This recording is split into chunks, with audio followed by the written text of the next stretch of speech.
Posisi pembuat rasa bersalah berbicara dengan nada tenang, cenderung lembut. Namun kata-kata yang diutarakan membuat murid merasa menjadi orang yang gagal. Memandang buruk dirinya sendiri, merasa tidak berharga, dan tidak sanggup membahagiakan orang lain. Ketika guru mengambil posisi pembuat rasa bersalah, murid akan menganggap dirinya yang bersalah dan ia akan menyimpan emosi negatif tersebut di dalam dirinya.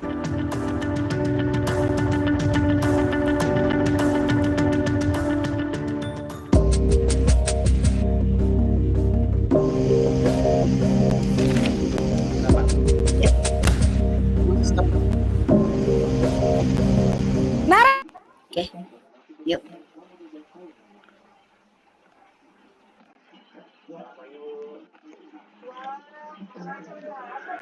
Bismillahirrahmanirrahim.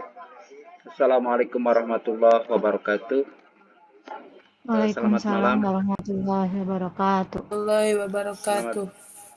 Selamat malam, Ibu Bapak Guru hebat. Terima kasih telah bergabung dalam Zoom Meet kita hari ini. Saya Nandang Rusmana yang akan menjadi host dalam acara ini. Sebelum kita mulai, saya ingin memberitahu sedikit informasi tentang agenda kita hari ini, yakni pemaparan diseminasi budaya positif yang nanti yang akan dibawakan oleh Ibu Adah Saadah MPD dan Ibu Neng Nani SPD SD. Sebelum kita melanjutkan, saya ingin mengingatkan beberapa aturan dalam kegiatan hari ini untuk kelancaran meeting kita. Yang pertama, mohon tetap mute mikrofon Anda saat tidak berbicara. Yang kedua, kalau misalnya ada yang akan ditanyakan, mohon untuk raise hand dulu atau tuliskan di kolom chat. Yang ketiga, meeting ini akan direkam, jadi mohon untuk memperhatikan hal tersebut. Link absensi akan dibagikan nanti 10 menit sebelum kegiatan berakhir. Mohon diisi dengan sebaik-baiknya. Jadi nanti tidak ada permasalahan dalam penerbitan di sertifikat. Sekali lagi terima kasih telah meluangkan waktu untuk bergabung. Mari kita mulai acara diseminasi budaya positif yang akan dipandu oleh Ibu Desita Saptawulan SPD sebagai moderator. Waktu saya silahkan. Baik, terima kasih kepada Bapak Nandang Rusmana SPD. Saya ambil alih ya Pak ya. Iya Bu. Assalamualaikum warahmatullahi wabarakatuh. Waalaikumsalam warahmatullahi Selamat malam. wabarakatuh. Malam Bapak Ibu Guru hebat. Bagaimana kabarnya Bapak Ibu? Alhamdulillah baik. Alhamdulillah baik Bu. Alhamdulillah ya. Semoga mudah-mudahan selalu sehat, selalu semangat, selalu terus produktif. Bapak Ibu Guru hebat, sebelumnya dengan hormat dimohon setelah ini audionya di-off-kan terlebih dahulu ya. Terima kasih. Baik, diharap juga semua mengisi link absen yang akan di-share. Link absen tersebut hanya akan dibuka 30 menit setelah di-share di room chat. Jika Bapak Ibu tidak mengisi link, maka tidak akan mendapatkan sertifikat. Kami ulangi ya. Diharap semua mengisi link absen yang akan di-share. Jika link absen tersebut tidak diisi, maka Bapak Ibu tidak akan mendapatkan sertifikat. Dan link absen tersebut hanya akan dibuka 30 menit setelah di-share di room chat. Baik, kami ucapkan selamat datang dan selamat bergabung untuk Ibu narasumber, Ibu Adah Saadah MPD, dan juga Ibu Neng Nani SPD SD, serta Bapak Ibu Guru hebat yang euforia semangatnya luar biasa menular sekali Ibu Bapak pada malam ini. Dengan sangat antusias, saya Desita Saptawulan yang tentunya akan stay selama 90 menit ke depan memandu acara yang luar biasa ini ya Bapak Ibu. Baik, Bapak Ibu guru hebat, sebelum masuk ke acara selanjutnya, saya akan perkenalkan terlebih dahulu narasumber kita pada hari ini. Narasumber yang pertama yaitu ada Ibu Adah Saadah MPD. Ibu Adah Saadah MPD ini lahir di Bandung tanggal 21 April 1980. Beliau menjadi guru dari tahun 2005 sampai 2021. Pernah menjadi kepala sekolah, bukan pernah ya, menjadi kepala sekolah dari tahun 2022 sampai dengan sekarang. Juga dengan pengalaman prestasinya yang pernah menjadi juara ketiga tingkat nasional guru kelas 3 dalam diklat pembelajaran terpadu di P4 TK, IPS dan PKN Malang, Jawa Timur tahun 2011. Juga juara 4 lomba Gupres tingkat provinsi Jawa Barat tahun 2018. Luar biasa sekali. Selanjutnya narasumber kedua yaitu Ibu Neng Nani SPDSD. Tempat tanggal lahir Cianjur, tanggal 24 Desember 1986. Beliau sudah menjadi guru di SDNG Brong 3 selama 19 tahun. Beliau juga tergabung dalam tim penulis soal kabupaten. Beliau juga merupakan ketua penggerak komunitas belajar refleksi diri dan penggerak komunitas bergema 2. Juga sebagai guru binar dan kontributor perangkat ajar PMM, dan beliau juga merupakan CGP Angkatan 10. Baiklah, Bapak Ibu guru hebat, untuk sesi pertama yaitu penyampaian materi oleh narasumber pertama, Ibu Adah Saadah MPD. Penyampaian materi disampaikan selama 30 menit. Adapun materi yang akan disampaikan yaitu disiplin positif, teori motivasi, dan keyakinan kelas. Lalu setelah itu dilanjut sesi kedua penyampaian materi oleh Ibu Neng Nani SPDSD dengan materi kebutuhan dasar manusia, posisi kontrol guru, dan segitiga restitusi.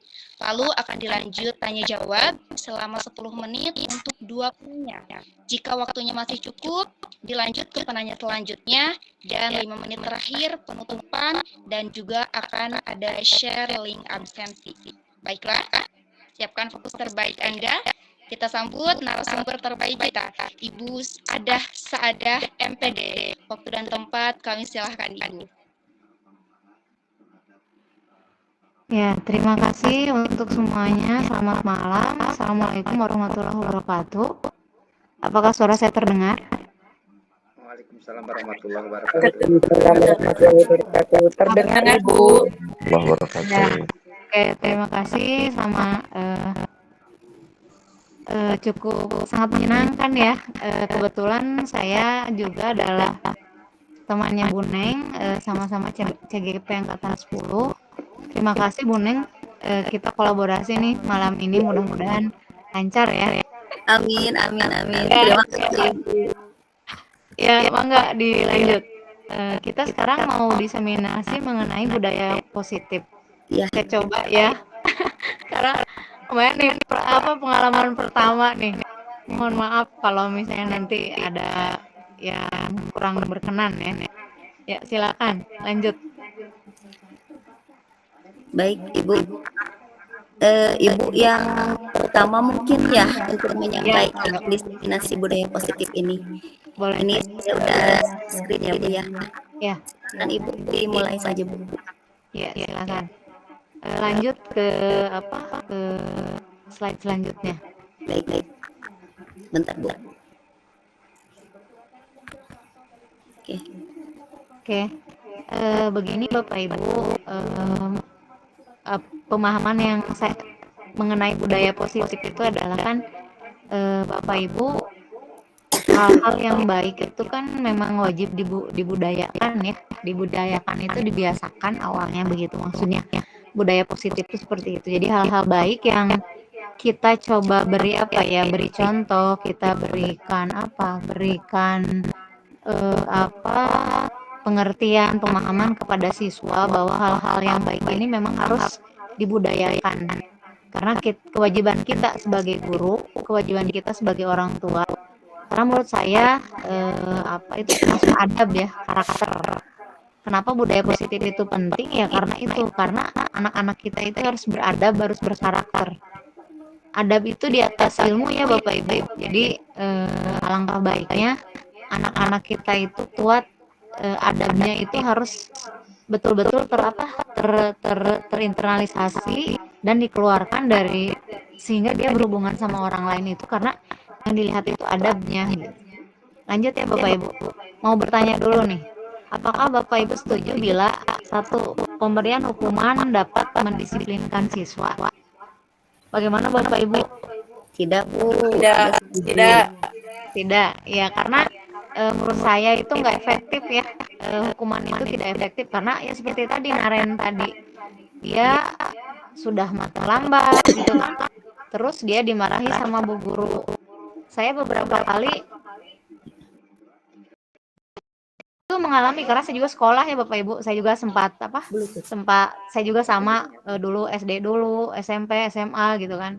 Sangat menyakitkan ketika kita mendapat hukuman dari guru gitu. Lanjut ya. Pemberian hadiah meningkatkan prestasi siswa. Betul tidak Bapak Ibu? Tidak. Coba ada yang tahu kira-kira alasannya apa? Kenapa pemberian hadiah itu tidak meningkatkan prestasi siswa? Ya mungkin kejarannya Bu, ke hadiahnya nanti anak itu bukan terkait dengan pendidikannya. Setuju, betul Pak Nandang, betul sekali. Jadi mungkin awal-awal itu efektif ya akan memberikan motivasi. Tapi itu kan motivasi eksternal, motivasi dari luar. Tidak lama-lama anak itu hanya ingin mendapatkan hadiah, hanya ingin berprestasi karena mendapatkan hadiah. Jadi bukan dari motivasinya sendiri internal bahwa oh ya saya ingin berprestasi itu karena saya ingin sukses misalnya. Seperti itu ya contohnya. Lalu guru harus mampu memberikan solusi untuk setiap siswa yang bermasalah. Betul tidak Bapak Ibu? Betul. Setuju. Alasannya kenapa betul? Guru harus mampu memberikan solusi untuk setiap siswa yang bermasalah. Kalau menurut saya, aduh kasihan gurunya ya. Gurunya juga kan sama punya masalah sendiri gitu kan. Gurunya juga kan punya keterbatasan karena gurunya juga kan manusia gitu kan Bapak Ibu. Manusia yang ya kalau menurut saya yang mampu menyelesaikan semua masalah itu kan hanya Allah gitu kan. Gitu. Jadi sama kenapa di sini guru harus mampu. Saya tidak setuju karena kenapa tidak setuju? Ya kan guru juga manusia punya keterbatasan begitu ya Bapak Ibu. Lanjut ya, guru berperan sebagai teman bagi siswa. Pernah kan Bapak Ibu mencoba merasakan berteman sama anak-anak? Pernah tidak? Pernah Bu, pernah merasakan. Pernah merasakan, iya betul. Karena kita kalau menurut saya itu ketika mencoba berteman dengan anak, kita mencoba menyelami apa yang mereka rasakan, apa yang mereka inginkan gitu kan. Kan kita harus sejajar dulu nih, harus sama-sama menjadi dirinya sendiri gitu. Jadi kalau dia sepertinya kita mencoba menjadi teman. Biasanya kalau kalau kan yang namanya guru terus murid itu kan kayak ada apa ya? Kayak ada gap gitu ya. Biasanya guru itu kan orang tua gitu kan. Lebih tua dari anak. Makanya menurut saya sih baik juga ketika kita mencoba belajar menjadi teman bagi siswa.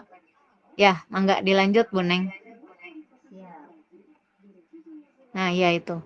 Tadi di awal saya bertanya apa sih budaya positif? Ternyata budaya positif itu adalah perwujudan dari nilai-nilai kebajikan atau keyakinan universal yang diterapkan di sekolah. Menurut saya di sekolah Bu Neng di Giek Brong 3 yang namanya membuang sampah sembarangan itu kan tidak boleh ya Bu Neng ya? Sama itu akan berlaku universal ya dimanapun membuang sampah sembarangan itu tidak boleh kan gitu karena itu akan merusak lingkungan gitu. Terus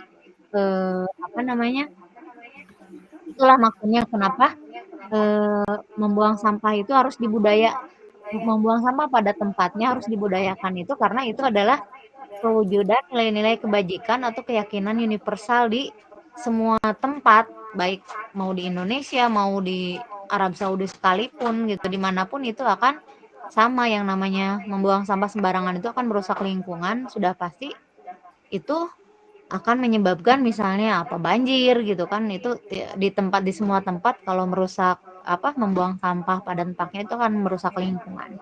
Itu maksudnya yang disebut dengan apa, perwujudan dari nilai-nilai kebajikan atau keyakinan universal ya, yang diyakini oleh semua orang maksudnya di seluruh dunia. Begitu kalau menurut saya. Silakan dilanjutkan Bu Neng. Oke, lanjut ya. Konsep-konsep inti untuk menciptakan budaya positif adalah disiplin positif dan nilai-nilai kebajikan universal. Dilanjut dengan teori motivasi, hukuman dan penghargaan, lalu keyakinan kelas atau sekolah, keyakinan kelas atau keyakinan yang ada di sekolah. Dilanjutkan dengan kebutuhan dasar manusia, posisi kontrol seorang guru, dan segitiga restitusi. Ini ya Bapak Ibu inti dari budaya positif. Ya, mangga dilanjut Bu Neng. Oke. Sekarang cobalah buka nih. Anda dan teman Anda dicoba ya Bapak Ibu, kita coba nih. Cobalah buka. Anda dan teman Anda akan melakukan kegiatan cobalah buka. Anda adalah A. Tugas Anda adalah mengepalkan salah satu tangan Anda. Coba Anda membayangkan bahwa Anda menyimpan sesuatu yang sangat berharga di kepalan tangan Anda. Misalnya menyimpan apa ya? Uang nih. Uang atau misalnya apa? Cincin. Cincin mas. Anda Cincin. perlu jaga. Oh iya, Barang kamu lebih berharga kecil mungkin, ya Bu. Bu Neng ya. Betul. Cincin kan nggak kelihatan tuh ya kalau dikepalkan gitu kan, karena kecil. Anda perlu menjaga benda-benda tersebut. Menguasai tenaga Anda karena begitu pentingnya bagi kehidupan Anda. Tugas B, yang rekan B nih, adalah mencoba dengan segala cara membuka kepalan tangan si rekan A. Nah, teman Anda boleh membujuk, menghardik, mengintimidasi, memarahi, menggoda, menggelitik, segala macam boleh dilakukan ya. Lalu bahkan menawari Anda uang untuk dapat bersedia membuka kepalan tangan Anda. Pernah coba membayangkan tidak Bapak Ibu melakukan hal itu? Ada yang bisa berbagi? Mungkin akan mempertahankan, Bu, Mempertahankan. terkait Betul. dengan apa yang barang berharga tadi di kepalan tangan. Betul. Jadi hal itu akan akan coba. Anda akan berusaha sebaik mungkin agar teman Anda tidak membuka kepalan tangan Anda, karena hal itu adalah hal yang sangat berharga kan bagi kita. Itu maksudnya. Lanjut Bu Neng. Nah ini sih yang penting tuh ini ya, pergeseran paradigma dari teori kontrol menurut Dr. William Glasser. Ilusi guru mengendalikan murid. Menurut Bapak Ibu maksudnya apa? Ada yang tahu? Misalnya seperti apa Bapak Ibu? Bu Neng ini guru-guru semua ya Bu Neng ya? Oh iya, Guru-guru mangga. semua. Panandang apa Panandang? Di sini mungkin, Bu, bahwa murid itu oleh guru dijadikan sebuah barang. Jadi apapun Betul. keinginan guru harus dilakukan oleh murid, mungkin seperti itu. Oh, mungkin seperti itu ya. Iya, betul. Murid itu kan kita itu memandang murid itu harus sebagai subjek Bapak Ibu. Bukan dia itu objek yang bisa kita suruh-suruh, bisa kita manipulasi ya. Jangan sampai seperti itu. Jadi murid itu murid itu adalah subjek sama seperti kita, tapi dia memang mungkin dari badan lebih kecil gitu kan, atau dari usia mungkin dia lebih muda. Jadi diharapkan guru itu jangan sampai berusaha mengendalikan murid gitu kan, karena dia pasti yang namanya murid itu punya pemikiran sendiri, punya kebutuhan sendiri gitu kan. Makanya kenapa paradigma pembelajaran yang baru itu kan semuanya itu berbasis kebutuhan murid, berpusat pada murid. Murid itu bukan lagi kertas kosong yang bisa diisi sama kita, karena murid mempunyai potensi dan kompetensinya masing-masing gitu, sama seperti minatnya juga. Lalu yang kedua, mengenai ilusi bahwa semua penguatan positif efektif dan bermanfaat. Betul nggak sih? Betul nggak seperti itu? Semua yang kita katakan itu kepada anak itu positif, efektif, dan bermanfaat.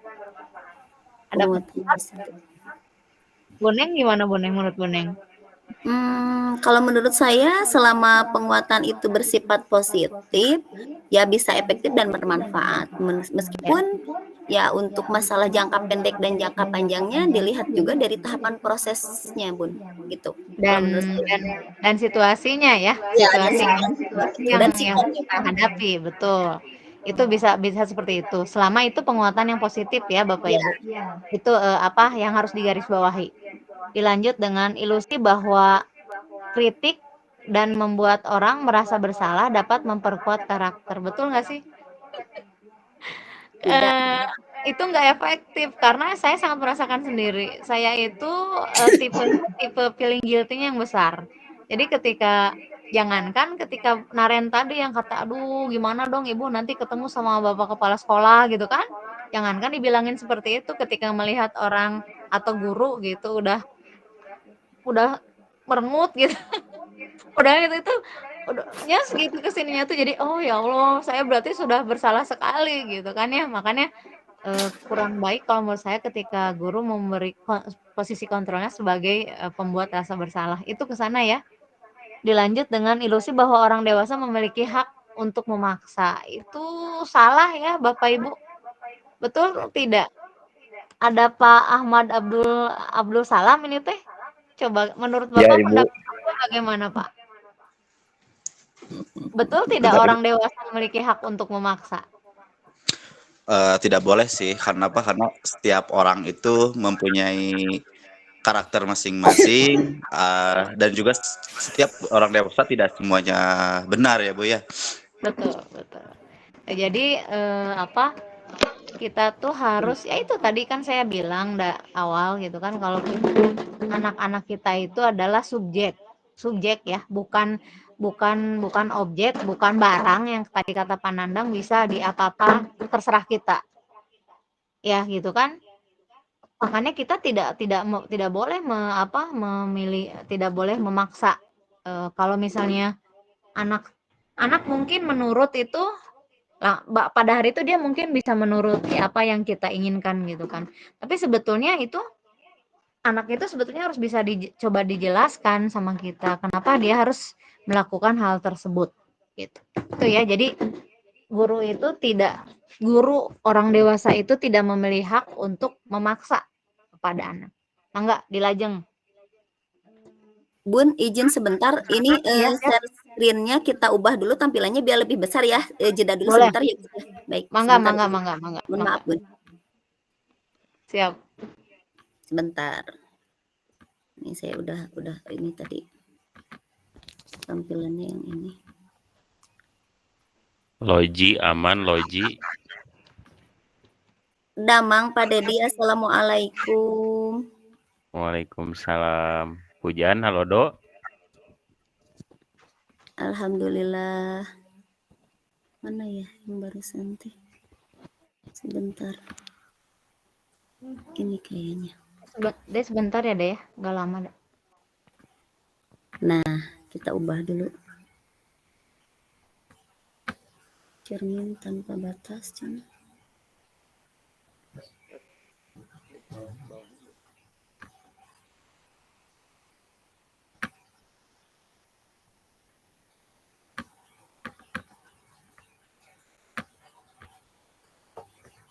Bentar, Bun.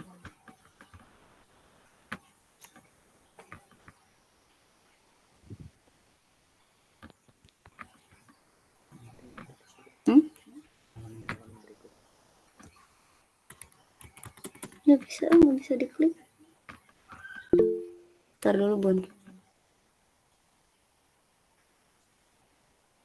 Berhenti melakukan presentasi.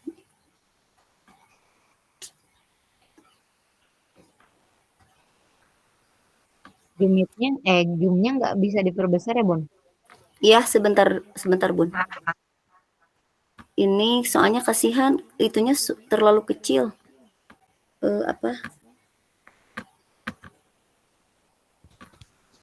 Nah, ini kan maksudnya. Dipulkan atau Neng, dipulkan. Iya, Tadi teh pakai Canva, kita ubah ke sini dulu bentar ya. Di-download dulu, di-download. Udah, ini udah di-download, tapi tadi saya salah share screen. Sebentar dulu. Penasaran nih apa yang dibilangin sama Pak Dedi. Maksudnya bertahan, mau bertahan apa nih Pak? Ih, kenapa begitu? Dibesarin, Bu, maksudnya. Tuh ya.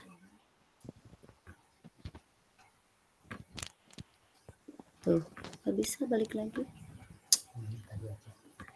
Bun, sambil nunggu yang dilanjut yang tadi dulu ya, kasihan soalnya ini waktu. Kabaca ada, kabaca. Oh, oke lah, sok. Oke, Nah, oke, oke. kacamata lagi jelas dah. Aha. Tadinya sih mau itu, maksudnya mau apa? Mau apa? Mau di video kan? Kasihan ke yang itunya. Kasihan ke bundanya, kasihan. Oh, buka SDK tinggal gitu. Saya berkebutuhan khusus Pak. Cuman ini teh saya tuh lupa nyimpen kacamata nggak tahu di mana. Oh, kupanandang jika nama di tamu tah. Sebentar, Bun. Ini kayaknya ada gangguan dulu nih. Aduh, diem Maaf. tuh deh. Sebentar. Nah, saya keluarkan dulu ya. Sebentar sedikit. Bismillahirrahmanirrahim. Ah, tuh baca, Bun. Ada yang tadi nggak bisa share screen, Bun. File yang Iya, tadi. iya. Cekap. Dilanjut ya, Bapak Ibu. Bun. Ini mengenai bagaimana seseorang bisa berubah dari paradigma stimulus respon. Nah, itu betul. Terhadap pendekatan teori kontrol. Kita coba ya Bapak Ibu. Saya coba nih kita coba diskusi. Realitasnya stimulus respon itu realita kebutuhan kitanya sama. Kalau teori kontrol itu kebutuhan kita itu berbeda. Betul tidak Bapak Ibu? Saya hari ini kebutuhannya makan gitu kan. Kalau menurut teori stimulus respon itu disamakan, gitu kan? Kalau teori kontrol realitasnya kan kebutuhan kita kan berbeda. Saya sama Bu Neng walaupun mungkin sama-sama tadi saum ya misalnya ya Bu Neng ya.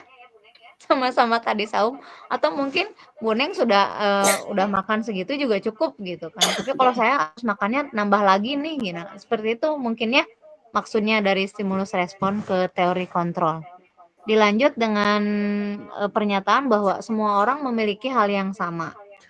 Menurut teori kontrol itu setiap orang memiliki gambaran yang berbeda. Makanya seperti tadi, jadi kita ketika melihat sesuatu dari sudut yang berbeda akan akan lebih bijak sih kalau menurut saya ya Bapak Ibu.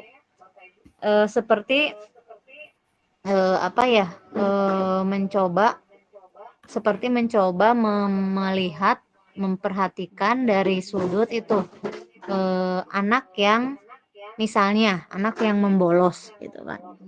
Kalau dilihat dari satu sisi, dari pandangan kita misalnya sebagai guru, anak yang membolos kan salah ya Bapak Ibu. Tapi kalau misalnya kita mencoba menyelami, kita coba bertanya kepada anak, kenapa kamu hari ini membolos? Kita mungkin bisa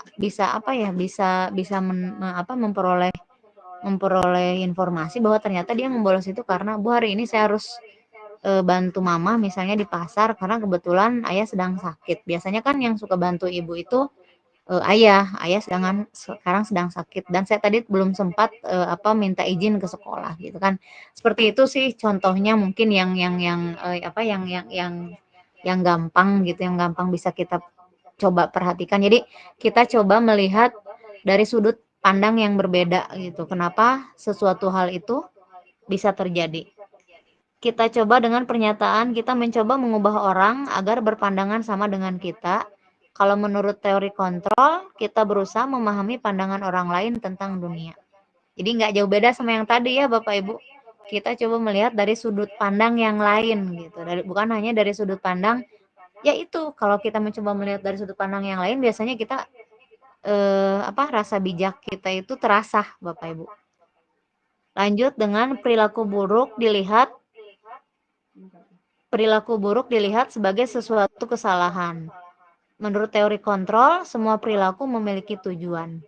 Ini perilaku buruk untuk beberapa saat, untuk kadang kita juga dulu itu kan hal yang buruk yang dilakukan. Tapi contoh nih misalnya, anak-anak bukan hanya anak ya, kita melakukan sesuatu itu karena memiliki tujuan ya Bapak Ibu. Betul tidak? Misalnya, saya haus berarti saya harus minum kan, seperti itu. Itu contohnya. Pasti itu ada tujuan yang bisa dilakukan. Sama juga seperti anak misalnya hari ini dia kalau mencontek itu kan perilaku yang buruk ya Bapak Ibu. Tapi menurut dia kalau kita coba nanya, walaupun bukan berarti jadi pembenaran boleh mencontek ya, tidak ya Bapak Ibu. Cuman maksudnya tujuannya adalah, oh iya karena hari ini saya tidak belajar, tapi ini PR harus dikumpulkan misalnya. Jadi akhirnya saya mencontek. Ada tujuannya kan, sebetulnya ada tujuannya dia melakukan hal itu gitu. Itu maksudnya seperti itu. Walaupun saya garis bawahi itu bukan menjadi pembenaran ya Bapak Ibu ya, karena kita harus menekankan kepada anak-anak, raihlah sesuatu secara jujur. Orang lain bisa mengontrol saya, hanya Anda yang bisa mengontrol diri Anda. Betul tidak Bapak Ibu? Pak Dedi nih, pendapatnya bagaimana Pak? Bisa tidak istri Bapak mengontrol Bapak misalnya? Oh, tidak bisa, Bu. Oke, ya itu Iya. mah manggalah telangkung ya Bapak Ibu. Iya. Tapi jangan dari menurut stimulus respon itu orang lain itu bisa Hmm. mengontrol saya, tapi sebetulnya Ilusi hanya lagi itu, kita. Bu, ilusi. Oh ilusi, betul. Hanya kita yang Iya. bisa mengontrol diri kita sendiri ya Iya, Bapak Ibu ya. seperti kepala sekolah itu kan, seperti kepala Iya. sekolah tidak bisa mengontrol gurunya itu Ya, dengan secara paksa. Itu harus ada kemauan dari gurunya sendiri untuk setuju, mengontrol setuju. dirinya sendiri gitu. Betul, betul. Harus apapun ya Pak ya. Setuju nih. Iya, setuju. Saya Pisan, Bu. bisa, oh ya betul. Saya bisa mengontrol orang lain dengan Anda tidak bisa mengontrol orang lain. Ya tidak bisa ya. Iya, Wah, apalagi teman, apalagi misalnya suami gitu, atau orang tua, anak ya. aja. Kadang Bebeb. kita, iya, kadang kita tidak bisa mengontrol kan, gitu. Lanjut ya. Pemaksaan ada pada saat bujukan yang gagal. Lah, sama dengan kolaborasi dan konsensus menciptakan pilihan-pilihan baru. Ini maksudnya seperti ini Bapak Ibu. Misalnya seperti ini, anak yang mencontek itu ketika kamu mencontek, itu adalah perbuatan yang buruk. Biasanya itu anak merasa, oh iya ya, saya gagal nih belajar karena saya akhirnya malah mencontek. Orang lain bisa mengerjakan, tapi kenapa saya tidak bisa ya? Coba kalau misalnya hal itu dirubah menjadi seperti ini. Nah, Ibu tahu, coba Ibu mau tanya sama kamu. Apa alasannya kamu mencontek misalnya? Oh, karena saya Bu, semalam saya tidak belajar. Kita coba beri pengertian kepada anak.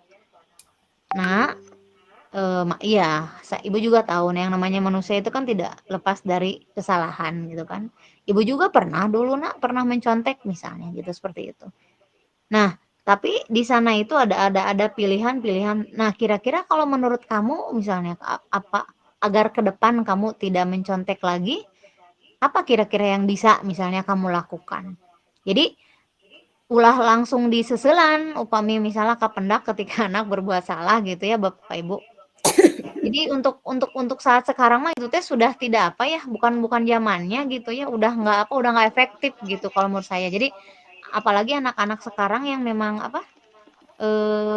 tingkat IQ-nya, tingkat membaca situasinya itu kan memang mereka lebih, apalagi dari sisi gizi gitu yang tinggi, yang nggak kayak kita dulu gitu kan. Mereka itu tidak bisa hanya tekengeng, tidak bisa hanya dilarang. Anak-anak sekarang itu kan harus diberikan penjelasan kenapa tidak boleh. Lanjut ya. Model berpikir menang atau kalah dengan model berpikir menang-menang. Ini maksudnya seperti ini Bapak Ibu. Kamu kalau dimarahi itu berarti kamu adalah di posisi yang kalah. Saya yang memarahi adalah di posisi yang menang. Kenapa tidak kita mencoba berpikir di saya menang, dia menang gitu. Misalnya seperti apa tuh? Pak Nandang bisa memberi contoh tidak? Coba misalnya mengenai apa? Ya tadi Bu, terkait dengan misalnya anak melakukan kesalahan, ya kita tidak langsung menegur tentang kesalahannya sendiri, tapi dia untuk menyadari bahwa apa yang sudah dilakukannya salah gitu aja Bu. Gitu. Iya betul. Itu Jadi makanya dia tidak merasa dihukum dengan kesalahannya gitu. betul betul. Makanya itu berpikir menang-menang tuh di sana maksudnya. Jadi iya, karena kan sama-sama posisinya sama. Saya guru, dia siswa. Saya juga sama. Saya guru itu manusia, siswa juga manusia kan. Yang namanya manusia, yang namanya berbuat salah itu kalau mau saya itu hal-hal yang lumrah gitu. Jadi anak-anak diberikan pengertian hal itu. Jadi makanya model berpikirnya menang-menang ya, tidak ada menang kalah. Mangga, Bu Neng bisa dilanjut. Siap. Ini waktu saya masih lama nggak Teh? Sedikit lagi ya? Ya, lanjut ya. Disiplin positif merupakan salah satu cara penerapan disiplin yang bertujuan untuk menumbuhkan kesadaran serta memberdayakan anak untuk melakukan sesuatu tanpa sogokan, ancaman, maupun hukuman. Jadi, yang kita bangun tujuannya adalah terjadi proses penyadaran dirinya. Anak-anak itu sadar bahwa ketika saya mencontek salah, kalau saya tidak mau ke depannya mencontek lagi, saya berarti harus belajar. Dan itu tidak bisa seterusnya hanya kita mengingatkan, karena kan kita posisinya berada di luar mereka kan, itu adalah motivasi eksternal. Jadi kita berusaha disiplin positif itu membuat anak itu sadar bahwa motivasi dirinya itu yang keluar ketika dia berbuat salah itu terdapat dari motivasi dirinya gitu. Jadi bukan hanya karena kita bawel ngasih tahu kalau nah ini salah ini banyak gitu. Tapi anak sadar sendiri bahwa oh ya hal ini kenapa tidak boleh dilakukan karena hal ini salah. Hal ini harus dilakukan karena ini bisa membuat saya sukses. Hal ini bisa saya lakukan karena ini akan membuat saya jadi orang yang hebat nih. Ini seperti itu maksudnya ya, disiplin positif. Tanpa sogokan, ancaman maupun hukuman. Jadi ya nak kamu dapat juara 1 nih, misalnya yang tadi, makanya kenapa penghargaan itu jadi tidak efektif kan akhirnya gitu. Gitu ya. Enggak dilajeng Bu. Saya sampai ini ya, sampai nilai-nilai kebajikan bukan? Sampai keyakinan kelas, Bun. Oh, keyakinan kelas. Oke. Ya. Nilai-nilai kebajikan universal saat sekarang ya kita ke itu ya, profil pelajar Pancasila. Di mana ada beriman, bertakwa kepada Tuhan Yang Maha Esa dan berakhlak mulia, lalu berkebinekaan global, bergotong royong, kreatif, bernalar kritis dan mandiri. Ini dirangkum sebetulnya ya itu sudah masuk gitu kan nilai-nilai kebajikan universal. Maksudnya adalah nilai-nilai kebaikan yang ini dianggap baik oleh seluruh manusia. Makanya disebut sebagai nilai-nilai kebajikan universal. Mangga dilajeng Bun. Motivasi perilaku manusia. Motivasi perilaku manusia yaitu menghindari ketidaknyamanan atau hukuman, mendapat ketidakseimbangan atau kurangnya dihargai atau menghargai diri dan menjadi organisasi yang mereka inginkan. Motivasi manusia melakukan apapun gitu ya, pasti ada motivasinya. Kalau misalnya Bu Siti Erna ada tidak? Oke. Ini deh. Hadir. Oh, hadir boleh. Bu, mau coba tanya nih kalau misalnya kira-kira contoh menghindari ketidaknyamanan apa ya kira-kira? Motivasi dari manusia yang ingin menghindari ketidaknyamanan. Mungkin dengan memberikannya pengarahan atau semisalnya diraih lah bahasa Sundanya gitu. Ya, hari ini saya kesiangan nih. Kan itu tidak nyaman ya Bu ya? Melihat teman-teman misalnya udah masuk kelas, sudah memberikan pembelajaran, tapi hari ini saya kebetulan aduh kesiangan. Itu kan tidak nyaman Bu. Itu kan tidak nyaman kan? Jadi membuat kita merasa malu gitu kan ya. Tapi kecuali orangnya yang memang sudah watados gitu, yang tidak cuek aja gitu, orang lain udah sampai mana gitu kan, kita baru datang. Itu yang menghindari ketidaknyamanan. Makanya ketika kita kesiangan untuk menghindari ketidaknyamanan, karena secara tidak langsung kita dihukum secara sosial ya.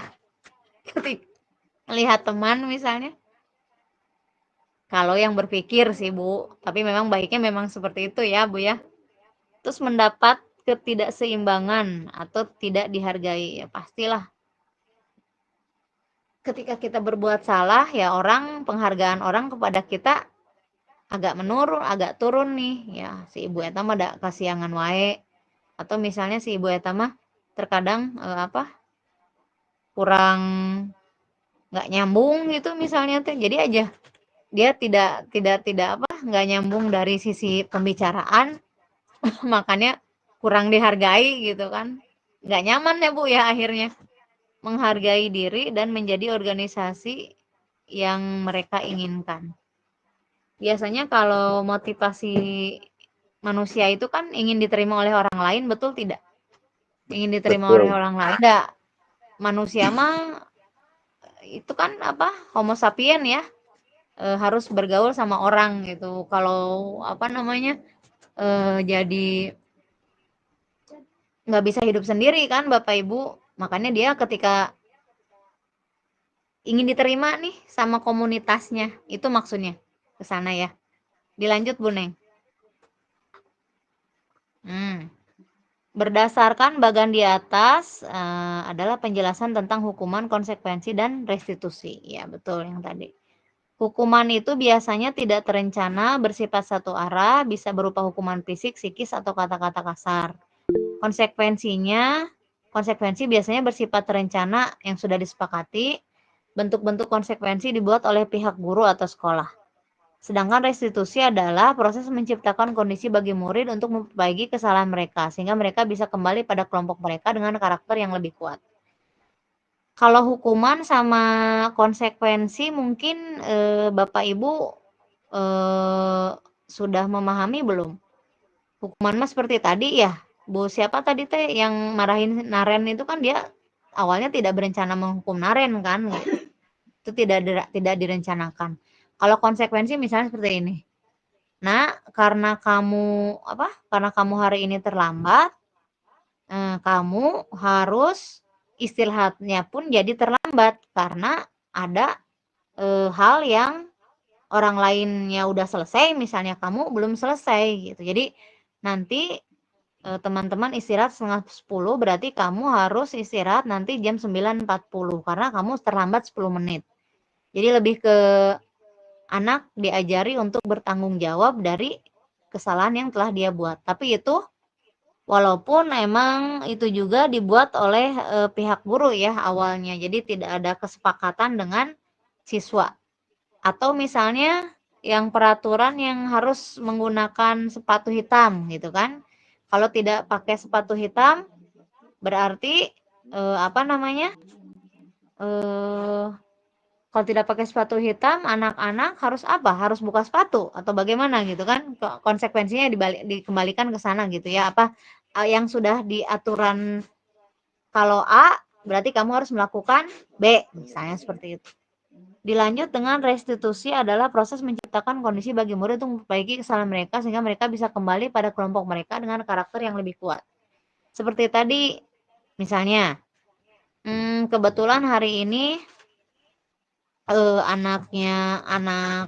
salah satu anak kita ada yang terlambat nih misalnya, itu terlambat karena dia ketiduran. Coba ditanya sama gurunya, jangan langsung dimarahi, ditanya dulu Nah, kenapa kamu terlambat misalnya? Oh Bu, hari ini saya bangun kesiangan. Saya bangun kesiangan. Kenapa kamu bangun kesiangan? Oh Bu, saya kebetulan semalam tidurnya agak malam karena membantu ibu misalnya tuh mengerjakan sesuatu.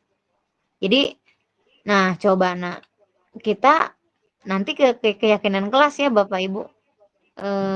Menurut kamu apa yang sudah kamu langgar nih dari keyakinan kelas yang pernah kita sepakati bersama? Oh iya Bu, karena saya terlambat, saya harus misalnya apa gitu ya.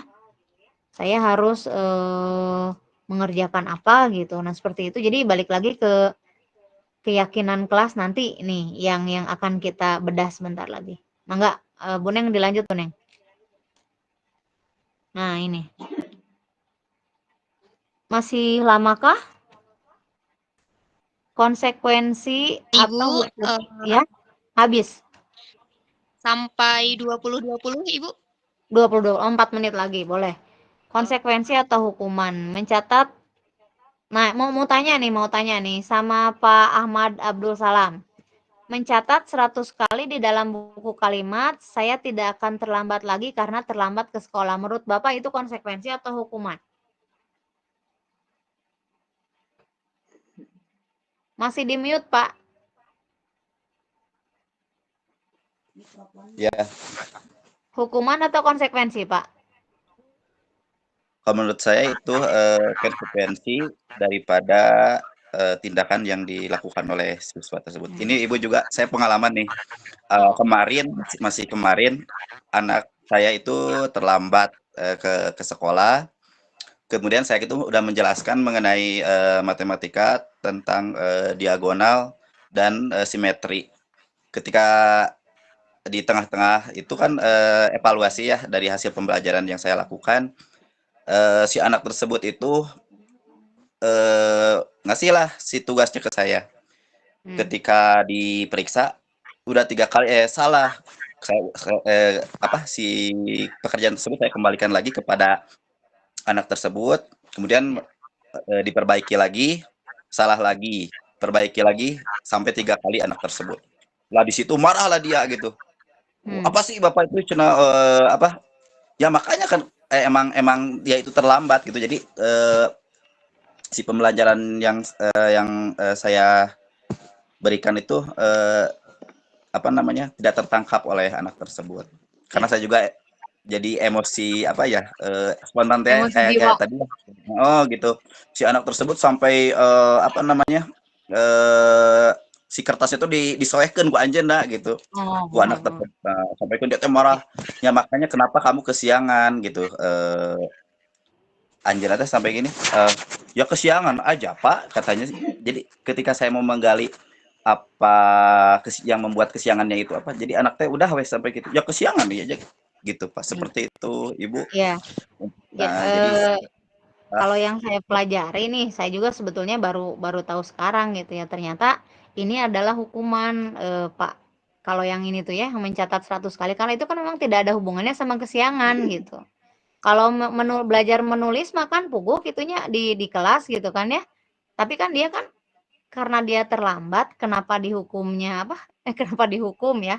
Kenapa dihukumnya harus menulis? Saya tidak akan terlambat. Kamu saya itu kan nyambung gitu, tidak nyambung. Jadi ini adalah bukan konsekuensinya, adalah hukuman.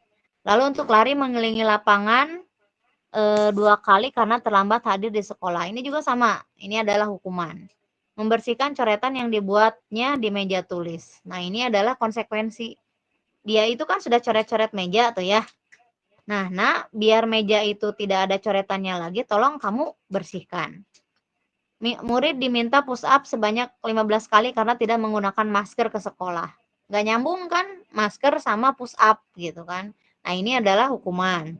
Berdiri di depan kelas sambil mengangkat kaki 1 karena tidak bisa menjawab pertanyaan.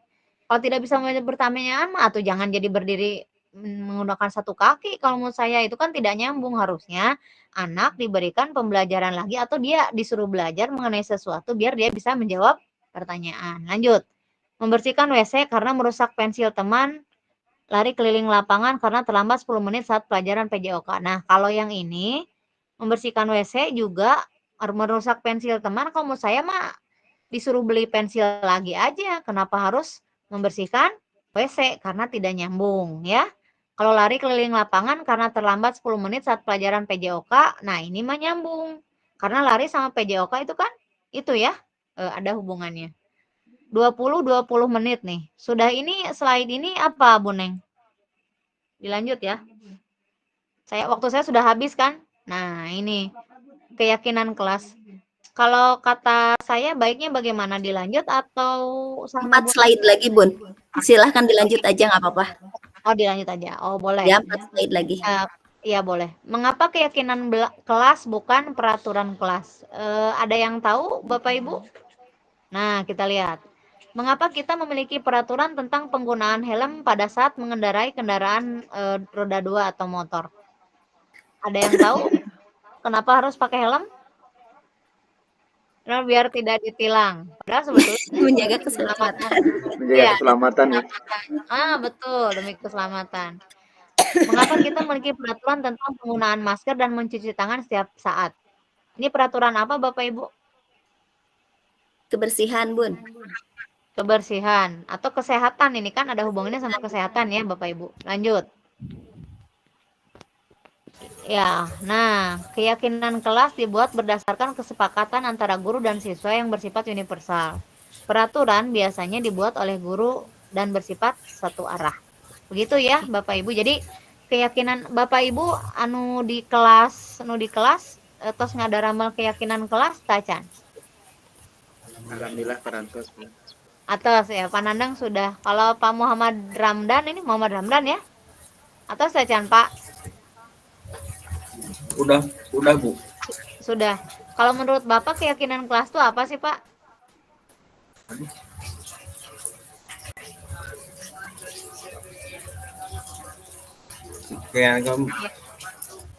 Iya. Jadi begini Bapak Ibu, keyakinan. Jadi gini, di awal pembelajaran diharapkan anak-anak itu dan kita itu, kan anak-anak itu harus disiplin nih untuk membiasakan berbudaya positif.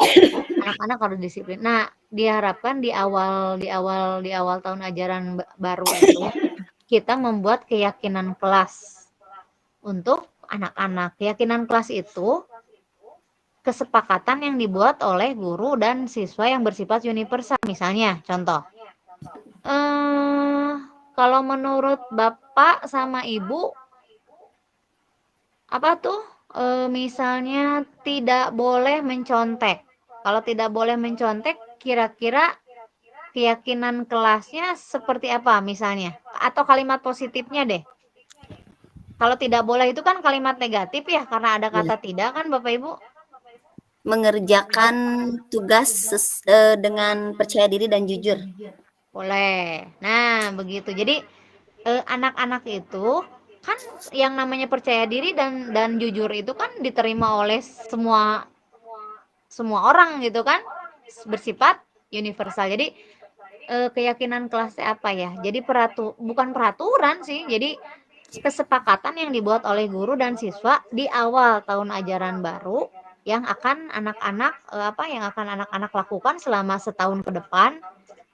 Tapi sudah disepakati Bapak Ibu, dan itu harus ditandatangani ya Bapak Ibu ya, nanti dibuat di kertas apa gitu ya, ditempel. Jadi ketika anak melakukan suatu kesalahan misalnya, atau anak melanggar keyakinan kelas yang sudah disepakati, nanti anak-anak pun akan paham bahwa oh iya saya tidak boleh melanggar, ini konsekuensinya, ini yang harus saya lakukan ketika misalnya melanggar gitu kan.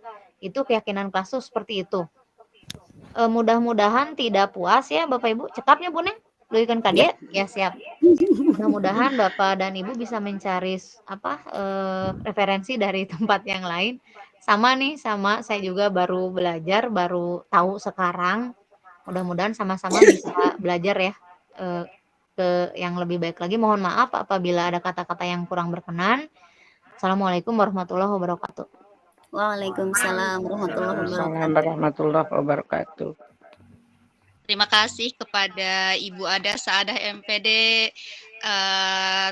untuk pemaparannya Ibu, luar biasa sekali Ibu. menambah wawasan ya. Luar biasa. Lanjut ya, kita lanjut ke penyampaian materi kedua kan oleh Ibu Neng Nani SPDSD. Waktunya 30 menit ya Ibu ya. Tetap siapkan fokus terbaiknya. Ibu Bapak Guru hebat, waktu dan tempat kami silahkan. Baik, terima kasih Ibu Desita Saptaulan sebagai moderator yang telah memberikan waktu dan kesempatan kepada saya untuk sama-sama berbagi, berdiskusi tentang penerapan budaya positif, melanjutkan dari rekan saya tadi, Ibu Adah Saadah. Terima kasih juga untuk Ibu Adah Saadah yang sudah menyempatkan waktu untuk sama-sama berbagi, berdiskusi pada kombal kami, sudah mau berkolaborasi juga dengan saya. Terima kasih Ibu. Baik, untuk efektifkan waktu, saya lanjut di bahasan tentang 5 posisi kontrol guru. Baik, Ibu Bapak Guru hebat, 5 posisi kontrol guru tersebut adalah antara lain sebagai penghukum, sebagai pembuat rasa bersalah, sebagai teman, sebagai pemantau, dan sebagai manajer. Oke.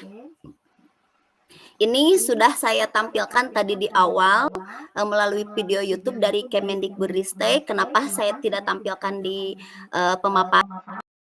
Memang waktu video itu udah 12 menit ya, jadi cukup menyita waktu. Intinya guru itu memiliki 5 posisi kontrol yang tadi. Ada penghukum, ada pembuat rasa bersalah, dan ada pemantau, ada sebagai teman, dan ada sebagai manajer. Baik, kita lanjut. Nah, ini penjabaran sekilas tentang bagaimana contoh tindakan daripada posisi 5 posisi kontrol guru tersebut. Yang pertama sebagai penghukum, contoh daripada guru memposisikan diri sebagai penghukum misalnya adalah menghardik, menunjuk-nunjuk, atau berkaca pinggang, atau membentak. Dampaknya seperti apa? Anak menjadi pendendam, tidak menyukai guru atau mata pelajaran tertentu. Jadi anak itu tidak suka, gak mau guru tersebut itu galak, suka marah-marah, suka menghardik, atau misalkan suka membentak. Jadi anak itu tidak mau atau pendendam terhadap guru atau pelajaran yang dipegang oleh guru tersebut. Kemudian lanjut, sebagai posisi pembuat rasa bersalah, suara lembut namun menyalahkan siswa.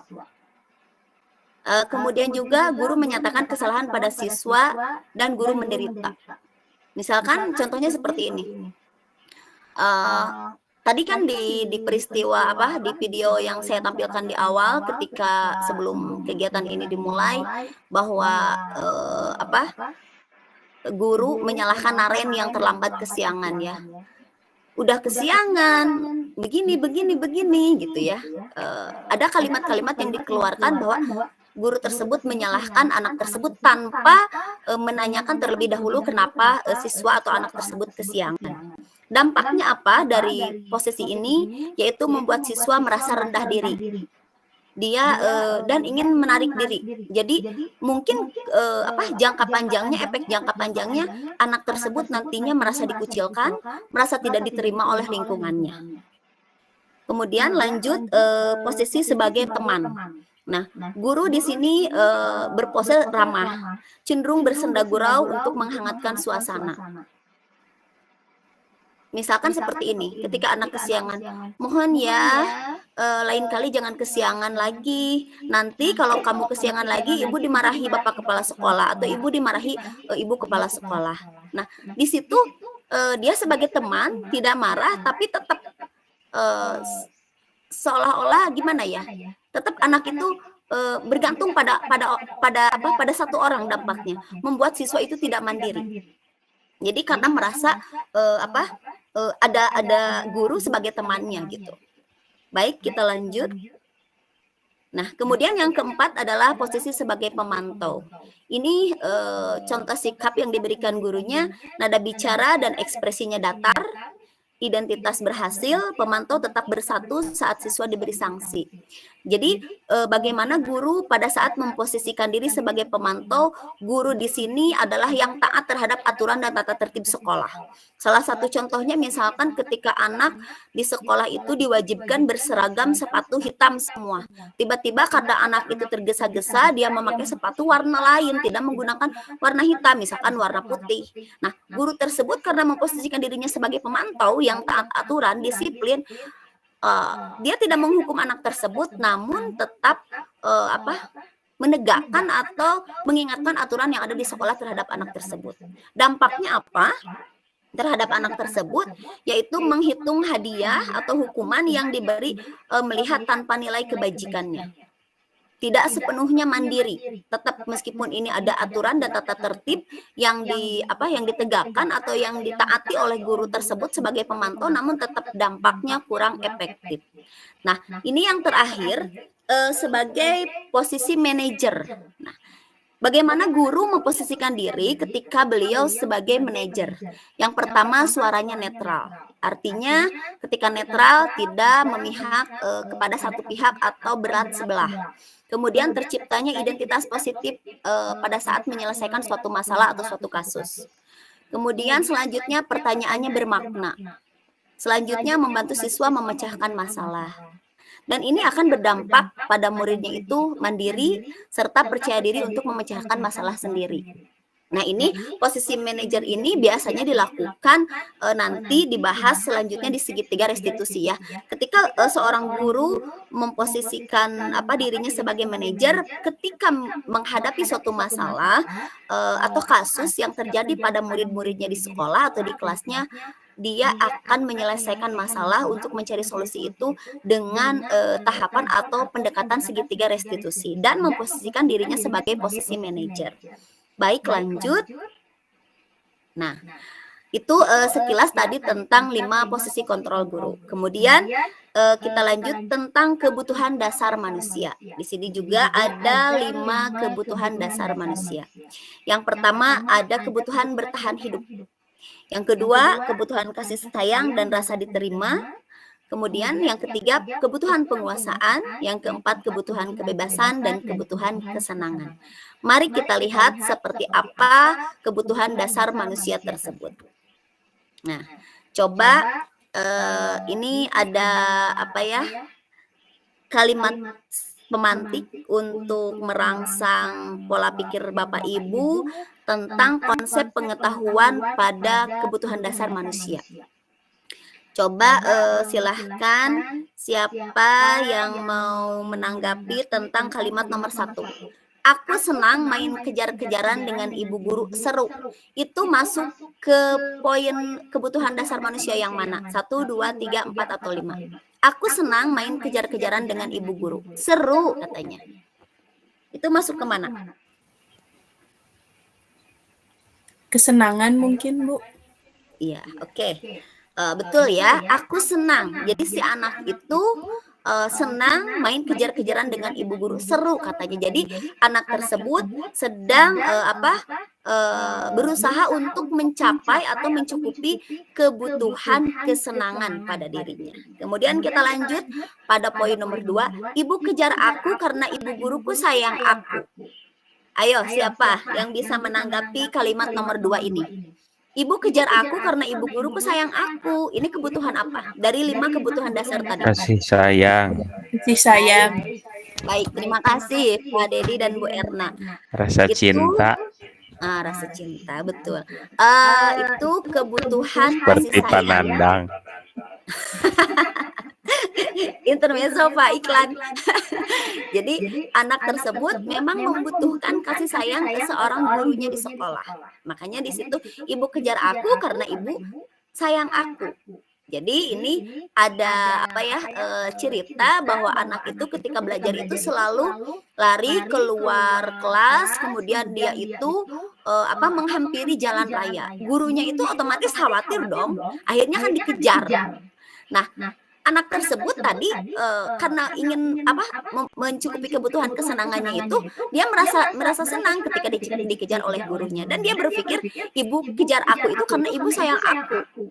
takut aku gimana, takut aku misalkan kecelakaan karena kebetulan sekolahnya itu berhadapan dengan jalan raya. Makanya di sini anak tersebut untuk mencapai kebutuhan kasih sayangnya itu dengan melakukan tindakan seperti itu. Baik, kita lanjut. Ini ada yang nomor 3, aku hebat kan bisa bikin ibu guru kejar aku. Nah, itu kebutuhan yang mana coba? Ibu bapak yang lain bisa memberikan tanggapan? Aku hebat kan bisa bikin ibu guru kejar aku, itu kebutuhan apa? Dari kelima kebutuhan dasar tadi. Mungkin Apakah pujian, apa? pujian. Pujian. Masuknya kemana Pak Ahmad Abdul Salam? Di sini ada bertahan hidup, kasih sayang, penguasaan, kebebasan atau kesenangan. Penguasaan, penguasaan. Ya betul ya. Jadi itu masuknya ke kebutuhan penguasaan. Jadi anak itu merasa dia itu hebat, dia itu merasa oh ternyata ibu guru bisa kejar aku nih gara-gara aku melakukan tindakan ini lari ke depan jalan raya pada saat belajar.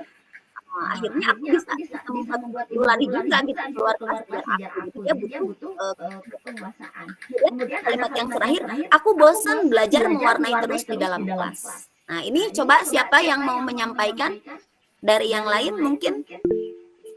Ini silahkan masuk ke kebutuhan dasar yang Ibu Widya Rashen. Bu Widya. boleh. Ibu Widya. Kebebasan, Bu, karena dia ingin bebas, belajarnya ingin di luar kelas. Baik betul sekali Ibu Widya, terima kasih ya. Jadi untuk kalimat yang nomor 4 ini, aku bosan belajar mewarnai terus di dalam kelas. Jadi anak tersebut merasa bosan ketika belajar mewarnai terus di dalam kelas. Akhirnya dia mencari suasana agar dia itu bisa mencapai kebutuhan kebebasannya. Ya mungkin mohon maaf karena mungkin pembelajaran di kelasnya itu monoton atau tidak sesuai dengan kebutuhan dia atau tidak sesuai dengan yang diharapkan oleh dia. Akhirnya dia mencari cara bagaimana untuk dia mencapai kebebasan itu. Dan itu alasan dia kenapa dia sampai ketika belajar itu lari keluar kelas, terus menghampiri jalan raya itu untuk mencapai 4 kebutuhan yang memang dia rasa ketika dia melakukan itu dia mampu untuk mencukupi atau mencapai kebutuhan yang ia butuhkan. Baik, kita lanjut. Nah, ini berbicara tentang 5 dasar kebutuhan manusia. Di sini ada poin-poin dunia berkualitas. Ini ada beberapa pertanyaan yang sama-sama mari kita bayangkan. Mari kita merefleksi diri. Untuk yang pertama, siapakah orang-orang yang paling penting dalam hidup Anda? Dalam hidup kita, siapakah orang-orang yang paling penting? Silahkan Bapak Ibu sambil menyimak, sambil membayangkan. Kemudian selanjutnya nilai-nilai karya apa yang terpenting dalam hidup Anda. Tentu setiap orang pasti memiliki nilai-nilai karya yang terpenting dalam hidup orang-orang tersebut. Baik, selanjutnya kalau Anda menjadi orang... Tampilannya nggak ada. Ada, Bu.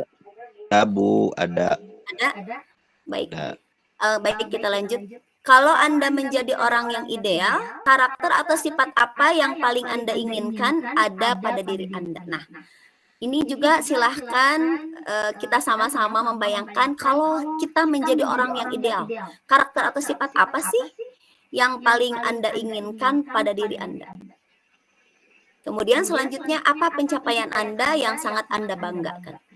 Selanjutnya, apa pekerjaan ideal bagi Anda? Kemudian, ceritakan bagian perjalanan hidup Anda di mana Anda merasa itulah titik puncak hidup Anda. Dan apa yang paling bermakna dalam hidup Anda? Saya ingin menyapa salah seorang yang hadir di sini untuk pertanyaan yang apa pencapaian Anda yang sangat Anda banggakan? Untuk Bapak Ahmad Abdul Salam, boleh menyampaikan secara singkat apa menurut Anda yang merupakan pencapaian Anda yang sangat Anda banggakan? Baik, silahkan Bapak Ahmad Abdul Salam secara singkat ya Bapak ya. Ya. Baik Ibu, pencapaian Anda apa? yang sangat Anda banggakan? Ketika melihat anak bisa yang tadinya belum bisa baca jadi bisa baca. Baik. Baik, terima kasih.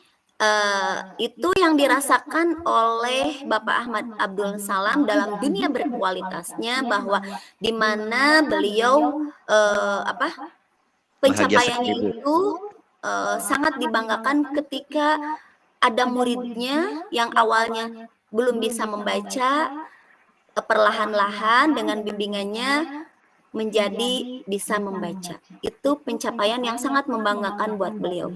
Tentunya ibu bapak hebat di sini juga memiliki pencapaian masing-masing yang dapat membanggakan ibu bapak. Mungkin bisa sama-sama dengan Pak Ahmad Abdullah, mungkin juga tidak sama. Mungkin juga pencapaiannya itu berbeda-beda. Dan kebanggaan yang dirasakan daripada bapak-bapak juga mungkin bisa sama, mungkin juga bisa berbeda. Baik, ibu, cetolannya ya. Ini mohon maaf nih, saya rada berlari-lari. Pengingat waktu tinggal 20 menit lagi ya. Nah, kita lanjut pada tahapan bahasan yang ketiga ya, yaitu tentang segitiga restitusi. Di sini sesuai dengan istilahnya segitiga ya. Karena istilahnya segitiga, di sini juga pasti ada tiga tahapan daripada restitusi tersebut. Apa saja tahapannya? Yang pertama adalah menstabilkan identitas.